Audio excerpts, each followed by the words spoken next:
네, 안녕하세요. 저는 오늘 마지막 발표는 제가 맡게 되어서 지금은 발표자로 인사를 드리겠습니다. 웹 애플리케이션 보안 위협 탑10 방어하기라는 주제로 발표를 하게 된 이지영이라고 합니다.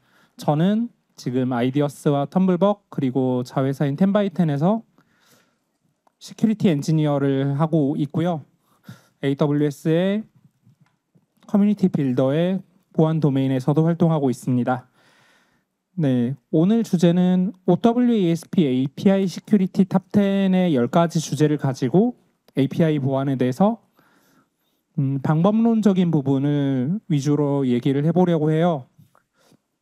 우선 왜 API 시큐리티에 대해서 강조를 할까라는 이 발표 주제를 선정하게 된 이유가 과거에는 저희 많은 앱들이 모놀리틱으로 되어 있었는데 모놀리틱은 아시다시피 단일 앱이고 API라고 해도 단일 API가 모든 것을 커버하는 구조였습니다. 그리고 일반적으로 웹 유저들은 웹이나 앱을 통해서 접근할 때도 하나의 엔드포인트를 통해서 모든 것이 처리되고 입구가 하나였기 때문에 그 하나의 입구만 잘 막으면 모든 걸 잘 방어할 수 있었어요. 그리고 관리하기도 무척 쉬웠죠. 하지만 지금은 MSA 구조가 보편화되면서 기능 단위로 엔드포인트가 분화되기 시작했습니다. 이 기능 단위로 엔드포인트가 분화되기 시작했다는 의미는 또한 유저에게 노출되는 엔드포인트가 분화되었고 그 각 엔드포인트마다 취약점 관리를 해야 한다는 뜻이기도 하죠. 그렇기 때문에 MSA 구조로 오면서 API 시큐리티에 대한 관심도는 더 높아졌고 체크해야 될 사항들도 더 많아지게 되었습니다. 여기서 OWASP API 시큐리티 탑10은 OWASP 탑10은 많이 들어보셨을 텐데 OWASP의 탑10에서 사이트를 찾아보시면 OWASP의 분야별로 분화된 탑10들이 따로 있는데 그중에 API 시큐리티에 대한 탑10을 가지고 오늘 이야기를 해보려고 합니다. 10가지 케이스에 대해 바로 넘어가 보려고 하는데요. 첫 번째로 브로큰 오브젝트 레벨 어센티케이션인데 이름 그대로 오브젝트 레벨의 인증이 깨지는 경우입니다.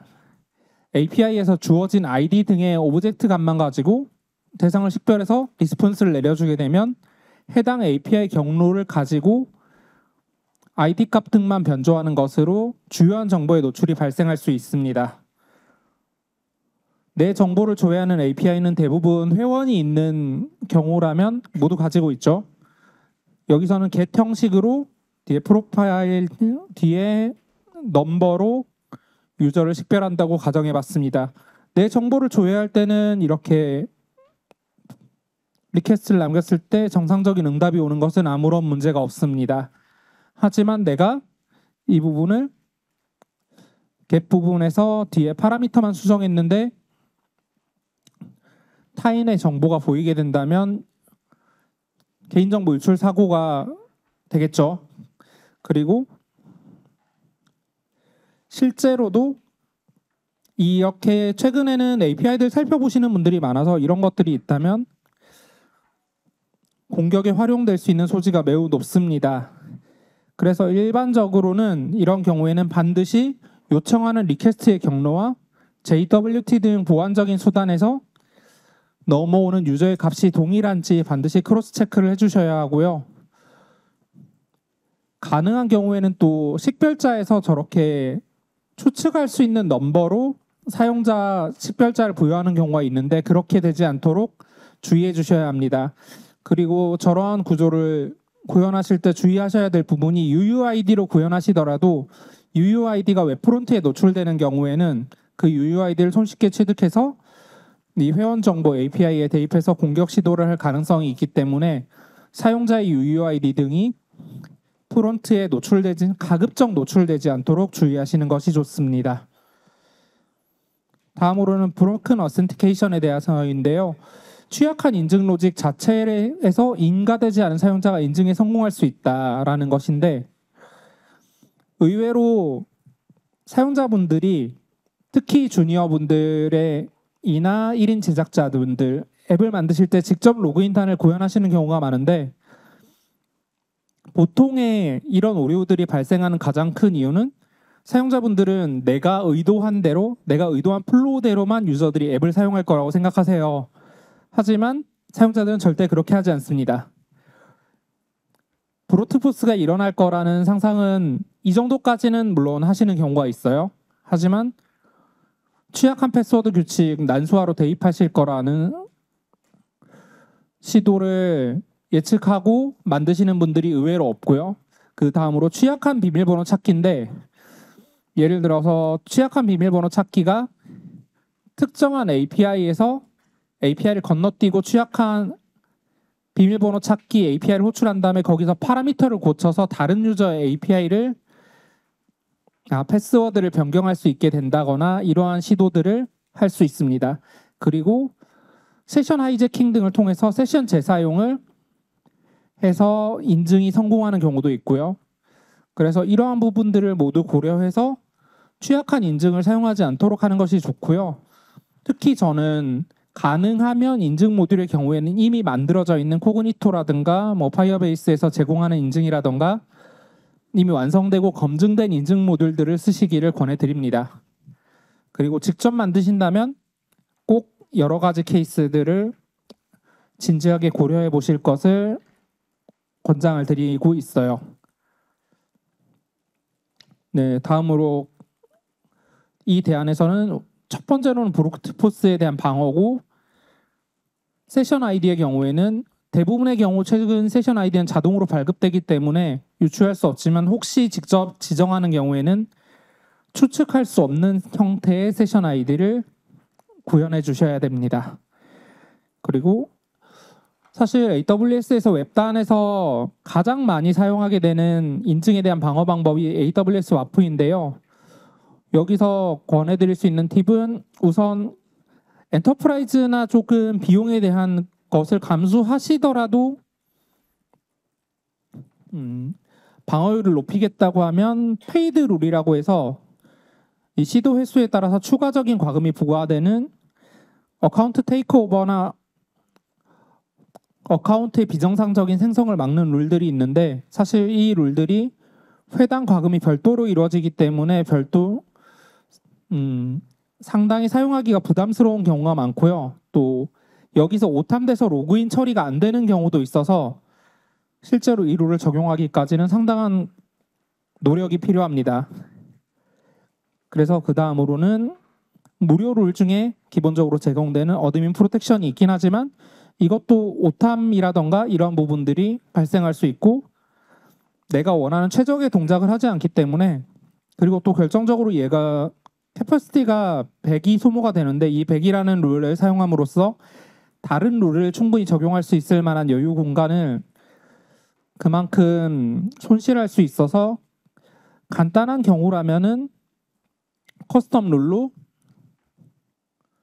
어드민의 경로와 거기 접근할 수 있는 IP나 특정 조건들로 제한하는 것만으로 설정하시는 것을 저는 흔히 권장드리는 편입니다. 이렇게 커스텀 룰로 URL과 IP만 제한하는 경우에는 WCU 아까 보여드렸던 캐퍼시티 측면에서 10 정도로만으로도 룰을 생성하실 수가 있습니다. 그리고 다음 주제로는 브로큰 오브젝트 프로퍼티 레벨 어센티케이션인데요. 물론 많이 있는 경우는 아니지만 간혹 실제로 이게 통하는 경우가 있는데 API에서 사용자가 인가되지 않은 서버의 객체 속성에 접근할 수 있는 경우에 위협이 발생할 수 있습니다. 정상적인 요청이라고 보여지죠. 여기서는 제가 귤을 1개, 그리고 옵션에서는 특상 제품이라고 간주해 보겠습니다. 하지만 여기서 내가 만약에 가격을 넘겼는데 그 가격이 오류로 인해서 서버에서 받아들여지게 된다면 어떻게 될까요? 그럼 쇼핑몰의 가장 근본적인 가격 방어 비정상적인 결제가 무너지게 되는 것이죠. 이런 경우가 발생하는 가장 많은 경우 중에 하나가 toString이나 toJSON으로 컨버팅만 해서 그 값을 그대로 넘기는 경우가 있는데, 이런 경우에 드물게 저 값이 그대로 입력되는 경우가 발생합니다. 그래서 백엔드에서 구현해 주실 때 필요한 속성만 선택해서 꼭 받을 수 있도록 구현해 주시는 것이 필요하고요. 그리고 위변조에 대해서도 방어할 수 있도록 반드시 밸리데이션하는 것이 필요합니다. 사실 네 번째가 무제한의 리소스 사용에 대한 케이스인데요. 이 리소스 요청에 대해서 의외로 많은 경우에 제한을 두지 않습니다. 이 제한을 두지 않기 때문에 의도하지 않은 피해를 입을 수 있는데 단순히 브루트 포스에 대한 것이라고만 생각할 수 있지만 최근에는 서드 파티들 많이 쓰시죠. 서드 파티 API 특히 비번 찾기 할 때 인증 SMS 발송되는데 이 SMS가 제 기억으로는 10원 조금 안 되는 걸로 알고 있어요. 여기서는 예를 들어서 10원이라고 해보겠습니다. 만약 공격자가 브루트 포스를 날렸어요. 근데 10,000건을 순차적으로 날렸는데 내가 나중에 인지하게 된다면 한 번의 공격으로 10만 원이 갑자기 사라지게 되는 경우가 생기겠죠. 서드파티 입장에서는 보통의 경험으로는 이 10만 원을 감면해주지 않습니다. 그리고 그 이외에도 많은 경우가 있을 수 있는데 이러한 것들을 방어해주기 위한 로직으로는 또 AWS 와프에서 레이트 리밋 룰을 잘 활용하시면 좋습니다. 이 레이트 리밋 룰은 1분, 2분, 5분, 10분에 대해서 동안 들어온 규칙에 대해서 직전 시간 동안 직전에 30초 동안 집계된 개수를 임계치에 도달했느냐 아니냐에 따라서 평가해서 차단과 해제를 반복해주는 경우 룰인데요. 이 룰을 활용함으로써 비정상적인 접근을 적절하게 차단하는 데 도움이 됩니다. 당연히 각 리소스에 대해서는 시간마다 실행 횟수를 제한하는 것을 권고를 드리고요. 중간에 보통 일반적으로는 레디스나 이런 캐시들을 두고 카운트에서 실행 시간이나 횟수를 제한하는 구조를 많이 가져가고 있습니다.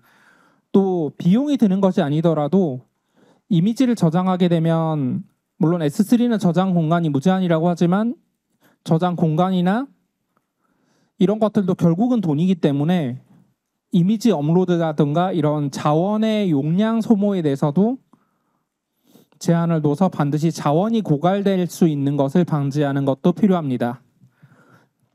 여기서 말씀드리고 싶었던 부분은 실제적으로 현금이 과금되는 것이 아니라 자원 그 자체도 리소스 사용 자체가 비용이라는 측면에서 이것을 고려하고 개발을 진행해 주시는 것이 필요합니다. 다음으로는 기능 단위에 접근해서 인증 결함이 발생할 수 있는 케이스인데요. API에서 사용자가 인가되지 않은 서버의 객체 기능에 접근할 수 있는 경우이죠. 첫 번째로 설명드렸던 것과 다른 점은 첫 번째는 사용자가 객체에 접근을 막지 못하는 취약점임에 반해서 이 취약점은 기능 수행을 제어하지 못하는 것에 대한 취약점입니다. 일반 유저가 만약에 어드민 API를 실행할 수 있다라고 구현이 되어 있다고 가정해보면 중대한 취약점이 되겠죠. 이 경우는 이 경로가 동일 경로에서 어드민만 실행할 수 있는 기능을 유저 레벨에 의해서 구분하지 않았을 때 일어날 수 있는데요. 사실 많은 분들이 어드민이라던가 여러 가지 기능 구현을 설계하실 때 극단적으로 유저와 어드민 이 정도는 구분하시지만 사용자별 기능 최소화에 대해서는 그렇게 크게 신경 쓰지 않는 경우가 많아서 이러한 유사한 결함들이 많이 일어나는 동향이 있습니다. 그래서 특히 어드민 구현하실 때는 사용자별로 기능 구현의 차이를 두고 레벨링에 대한 설계를 반드시 해주는 것이 필요합니다. 사실 다음으로는 비즈니스 로직상에서 발생하는 API 구조의 결함에 대한 위협인데요.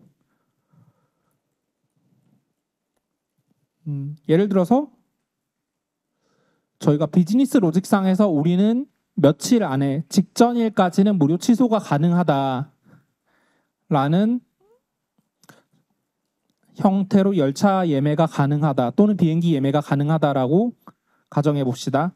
그리고 여기서는 좌석의 개수에 제한이 없다라고 가정해 보면 한 사람이 직전일까지 모든 자석을 점유해놨다가 전날 마음에 드는 것만 선택하고 풀어버릴 수도 있겠죠. 이러한 경우에서는 사용자는 사실 그 자기 편의대로 필요한 자석만 마지막에 점유하고 끝내면 되겠지만 기업 입장에서는 그날까지 좌석을 팔지 못하기 때문에 막대한 지장을 초래하게 됩니다. 그런데 이게 비즈니스 PO 레벨에서만 고려하면 될 것이 아닌가라고 생각하시는 개발자분들이 상당히 많은 것 같아요. 하지만 이러한 부분들이 비즈니스 측면에서도 중요하지만 개발자 단에서도 본인의 개발하시는 비즈니스 니즈를 충분히 이해하고 여기서 발생할 수 있는 결함에 대한 방어 로직에 대해서 신경 쓰는 것이 꼭 필요합니다.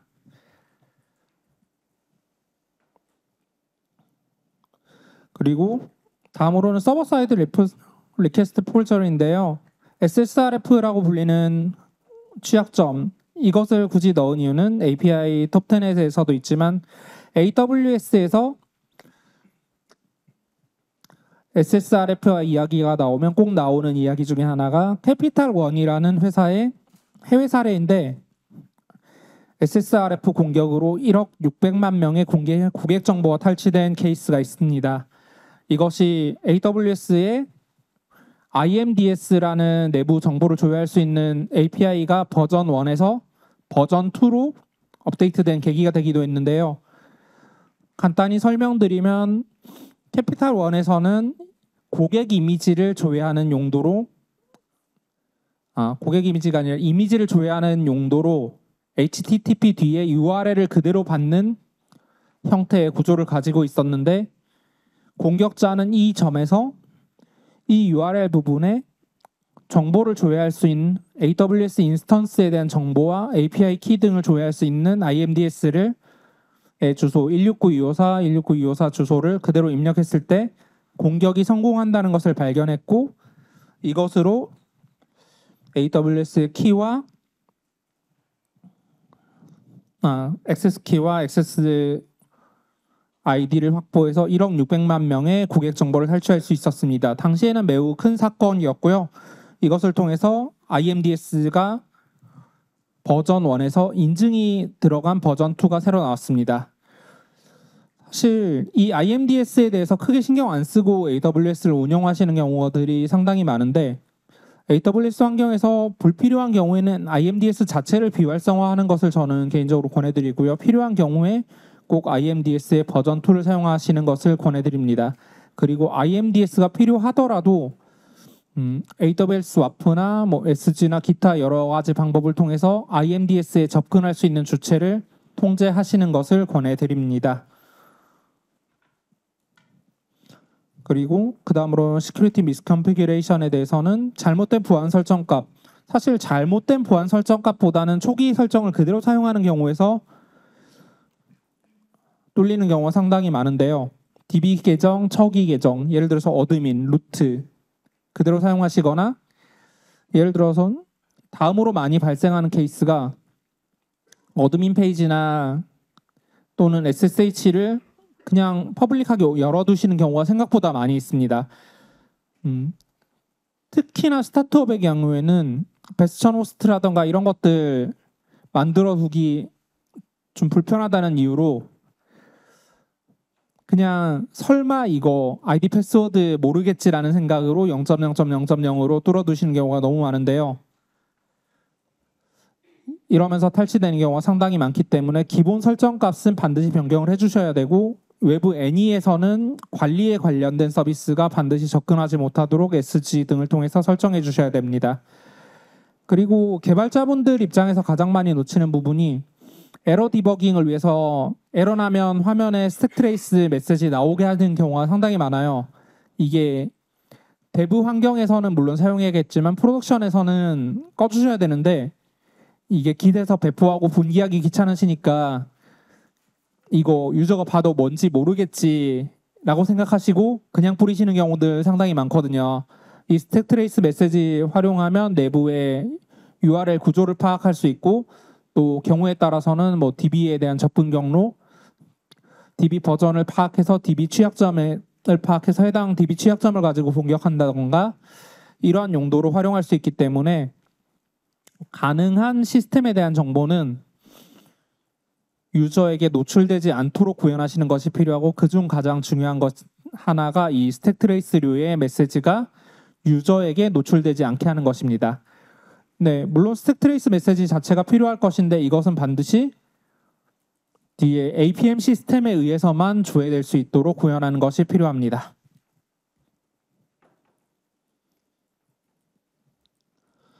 다음으로는 정말 많은 곳에서 지켜지지 않고 있는 것들인데요. API를 만들긴 하는데 이런 것들이 잘 관리되지 않는 경우가 많아요. 그래서 관리 사각지대 API가 존재하고 여기서 발생하는 취약점들로 인해서 문제가 생기는 경우가 많습니다. 한 가지 예를 들어보면, 유저는 회원 정보를 보는 어드민 사이트에 접근하지 못하겠죠. 그런데 공격자가 데브 사이트를 발견했어요. 이 부분에서도 한 가지 말씀드릴 수 있는 부분이, 보통 데브 사이트의 주소를 일반 유저가 알기 어렵거나 불가능할 것이라고 생각하시는데, 최근에 많은 유저들이 기본적인 디버깅 능력을 갖추고 있고 앱을 열어보거나 프론트에 노출되는 소스 열어보면 분기 코드에 보통 구현되어 있거든요. 그렇기 때문에 데브 개발 환경의 주소는 누구나 알 수 있다라는 가정에서 접근해 봤을 때 실 사이트에서만 방어하는 것이 아니라, 만약 이게 외부에 노출돼 있다면 개발 사이트에서도 동일한 수준의 방어가 이루어져야 됩니다. 이 케이스에서 이야기하고자 하는 것은, 흔히 많은 경우에 개발 사이트 만들었을 때 DB 분기하지 않으시는 경우가 있어요. 뭐 데브 말고 스테이징 같은 경우는 실 데이터 실환경 동일하게 재현하기 위해서 프론트 단만, 프론트 단 아니면 프론트나 백엔드 단만 코드만 다르게 하고 DB는 동일하게 공유하는 경우가 있는데, 만약 여기 프로덕션 데이터를 그대로 사용하시는 경우에 데브 사이트를 취약하게 관리하면 프로덕션 데이터가 유출될 수 있는 주요한 경로가 될 수 있습니다. 물론 이 경우를 주의하셔야 되는 또 다른 이유는, 저희는 내부 개발자들을 좀 쉽게 믿는 경향이 있는데, 개발자들이 물론 그러면 안 되겠지만 프로덕션에 대해서는 접근 통제를 하시는데 데브에 대해서는, 특히 내부 사무실에서는 누구나 접근할 수 있다던가 이런 관대하게 설정된 경우가 대부분인데요. 보안적인 관점에서는 누구나 악의를 가질 수 있기 때문에 보안 측면에선 반드시 이러한 일이 발생하지 않도록 통제가 필요합니다. 그리고 또 다른 경우, 여기 예시에는 적지 않았는데, 이 인벤토리를 관리하지 않음으로써 리타이어된 취약한 API를 실제로 리타이어하지 않고 화면상에서 쓰지 않았지만 과거 옛 주소나 크롤링을 통해서 취득해서 그 API를 공격할 수 있는 경우도 있기 때문에, API 인벤토리 자체가 잘 관리되고 얘가 프로덕션에서 활성화되어 있는지 데브에서 활성화되어 있는지, 또 이것의 파라미터는 어떤 것들을 받고 있는지, 얘가 취약한 파라미터를 받고 있지는 않은지, 이런 것들이 잘 관리되고 실제로 관리에 의해서 불필요한 API는 반드시 리타이어 될 수 있도록 해주셔야 됩니다. 그리고 마지막 케이스인데요. 서드파티에서 오는 결과값은 오염되지 않은 신뢰값이라는 착각에서 공격이 유입될 수 있는데, 특히 초기 단계 개발 프로젝트에서 많이 일어나는 경우인데, 결제할 때 네이버나 카카오에서 최종 결제하고 넘어오는 값 그대로 믿고 쓰시는 분들이 생각보다 많이 있어요. 저도 프로젝트를 관리하고 뭐 외부의 레퍼런스를 살펴보다 보면 이런 것들이 성공하는 경우가 많이 있습니다. 결제는, 특히 결제와 동일한 수준의 민감한 값은 반드시 레퍼런스 넘어올 때 프론트에서 검증하는 게 아니라 백엔드에서 밸리데이션 한 후에만 그 값을 사용해야 됩니다. 이것은 사실 중간에 프록시 툴만 하나 놓으면 리퀘스트 리스폰스 보고 리스폰스 값 중간에서 가로채서 숫자 바꿔서 넘겨버리면, 내가 예를 들어서 처음에 리퀘스트 때 500원 결제했어요. 근데 리스폰스 때 밸리데이션이 없으면은 리퀘스트 때 5,000원이야 돼야 될 걸 500원을 결제했는데 네이버에서 네이버 결제값도 리퀘스트 값 넘길 때 500원만 결제되라고 넘길 수 있거든요. 이 결제값 500원의 결제를 성공했어요. 그런데 네이버에서 500원으로 돌려줬으니까 이 가격은 상품 가격 500원이겠구나라고 생각하고 리스폰스 그대로 받아들여 버리면 비정상적인 결제가 성공하게 되는 거죠. 이러한 케이스를 방지하기 위해서 최종 리스폰스, 최종 결제 성공이나 이런 것 하기 전에는 반드시 원 상품 값을 과 넘어온 결제 값을 검증한다던가 이러한 류의 액션이 필요합니다. 이 외에도 외부에서 준 값이든 뭐든 입력 값과 넘어온 피드백 값은 무조건 믿지 않고 서버 사이드에서 검증하여야 안전한 구현을 할 수 있습니다. 그리고 여기 도움되는 것이 리퀘스트 리스폰스 주고받는 과정에서 타임아웃을 구현해 두면 이게 자동화된 공격에서는 조금 덜 유효할 수도 있지만 수동 공격에서는 패킷 캡처한 다음에 중간에 수기로 변조하는 경우가 상당히 많이 일어나는데요. 그 사이에 타임아웃이 일어나 버리면 비정상적인 공격을 어느 정도 방어할 수 있어서 상당히 많이 도움이 돼서 API 통신에서는 반드시 리퀘스트와 리스폰스 간의 타임아웃을 구현해 두시는 것이 필요하고 당연히 TLS하고 수신값은 늘 검사하고 사용을 하셔야 됩니다. 그리고 AWS에서는 보안에 도움이 되는 툴들을 많이 제공을 하고 있는데요. 그중에 저는 가장 유용하게 쓰고 있는 툴들을 두 가지 선택해서 보았습니다. 저는 첫 번째로 아마존 Q 디벨로퍼, 이전에는 코드 휘스퍼러였는데 최근에 아마존 Q 시리즈가 나오면서 네이밍이 Q 디벨로퍼로 마이그레이션 되었습니다. 특히 개인 개발자분들에게 권장드릴 수 있는 가장 큰 장점 중에 하나는 코파일럿 고려하시는 분들이 많이 있는데 코파일럿을 비즈니스와 관련된 부분에서 개인 계정으로 사용하실 때 가장 큰 단점이 데이터의 수집을 끌 수가 없어요. 내가 코파일럿 사용하면 특히 엔터프라이즈 플랜이 아닌 경우에는 무조건 내가 짠 코드를 학습해 갑니다. 하지만 Q 디벨로퍼는 기본적으로는 이 구성이 켜져 있지만 이 끄는 기능을 지원하고 있기 때문에 Q 디벨로퍼를 사용하시는 경우는 비즈니스 관련된 로직을 짜시더라도 내가 짜고 있는 로직이 학습되는 것을 방어할 수 있습니다. 이런 측면에서 저는 매우 권장을 드리는 편이고요. 그리고 보안이나 여러 데브옵스적인 관점에서 인프라 코드 퀄리티의 관점에서 코드 리뷰, 보안 리뷰나 아키텍처 리뷰 해야 되는데 이게 원활하지 않은데 사람이 없어서 그냥 놓치고 있는 넘기는 분들이 많이 있어요. 아마존에서는 코드 업로드를 하게 되면 레포와 연동해서 코드 퀄리티나 보안 취약점을 체크해 줄 수 있는 코드그루 리뷰어라는 서비스를 제공하고 있습니다. 여기서 예시를 보시면 베드락에서 인보크하는 부분에서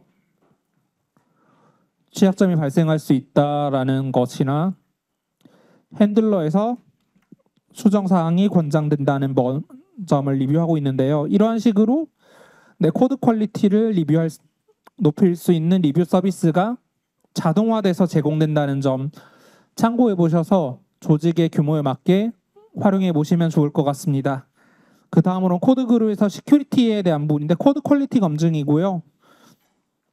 특히 이 부분을 넣은 이유는 물론 성능적인 측면도 있지만 현재 무료로 제공되고 있기 때문에 체험 삼아서 한번 써보시면 좋을 것 같습니다. 네, 여기까지가 제가 준비한 발표고요. 네, 지금까지 들어주셔서 감사합니다.